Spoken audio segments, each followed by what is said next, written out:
In this video, we will discuss how to insert a non-georeferenced image into Microsurvey CAD. So in this example, I have some points and line work that I've created, but if I look at the coordinates of one of my points, you'll notice that these are not real-world coordinates. These would just be a local coordinate system. Alternatively, I could have real-world coordinates for this project, but I may not have a georeferenced image that has a positioning file. Maybe I've simply taken a screenshot from a free online source and I'd like to insert that into my drawing.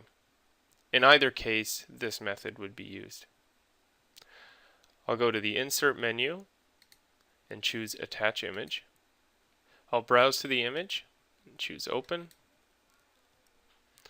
Now we can see the location of the image is set, a preview is shown. We can review the details of the image, which would include its file size and the size in pixels. We can review the path that the image will be saved with your drawing. Here's where a positioning file would be chosen if we had one. We can set the name of the image. We also want to set the insertion point, and that references the bottom left corner. We can set a scale, and we can keep the same aspect ratio, or we could multiply it to be 50 times larger. But in this case, I want to specify on screen, so I will pick the size of the image manually. We'll also specify a rotation. In this case, I'll just choose 0. We could add transparency, and we can show a clipping boundary, which is just a border around the image. Choose OK. Now in my command line, it's prompting me to choose an insertion point, so that would be the bottom left corner. So I'll pick once and pick again. We can see the image was inserted, and now we want to align the image with the points in the drawing. To make things easy, we've marked 2 of the points that correspond to points in my drawing. So up here I have point 99, and point 342 is down here. The first thing to keep note is that we only want to complete a 2-dimensional alignment. We don't want to skew the image in 3 dimensions. So a good way to ensure that will happen is to come to the MS Tools menu, System Toggles, CAD Drawing Controls, and turn on 2D Draw Mode. And that will sort of artificially force your points down to a 0 elevation. In the database, they will retain their elevation values, but in model space, they will be displayed at 0. A quick check is to do a rotation. So we can see I have my 3D line work up at elevation, and my point nodes are all down at 0, as well as the image. So to complete the align, I'm going to come to the Edit menu and choose Align. I'm first prompted to select the entities I want to align. So I'll choose the border of the image and hit Enter. And now I want to specify the first source point. Here's where you want to take some time and try to be as accurate as possible. So I'm going to choose the center of that dot. And then I'm going to use my node snap to pick on point 99.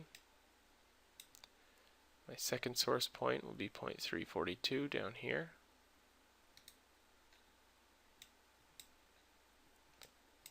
And I know that that matches this corner here.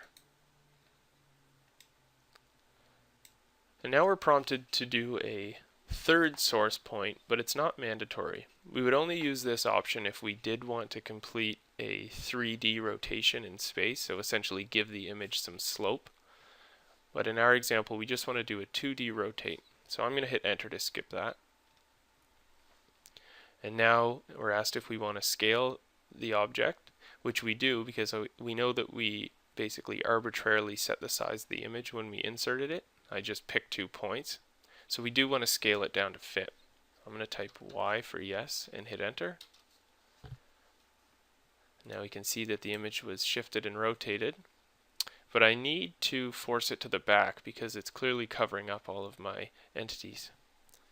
To do that, I'm just going to type the command draw order, hit Enter. I'll pick on the border of the image again, hit enter, and enter again to send it to the back. And here we can see that the alignment looks fairly successful. Most of my curb line points match fairly well with the image, so I'm happy with that result. We can review some further details of our image by going back to the Insert menu and choosing Image Manager. When you open the Image Manager, there's a few important things to note. First is this path that's set. So this is the location of the image, and it's saved with the drawing. So if you send this project or this drawing to a client, for example, you'll also need to send them the image file, and they may need to come into the Image Manager and change this location based on where they've saved the image or the project on their computer. If they need to remove the image, they can simply detach it to clear it altogether. We again have a preview and we can review the image details. We can make some adjustments such as the brightness, and the preview will update to reflect those changes. We can change the aspect ratio and the scaling if we wish, and apply a rotation value. We can again set transparency and turn on or off the clipping boundary. So I'll just hit OK, and that is how you insert and align a non-georeferenced image into your drawing. Thanks for watching.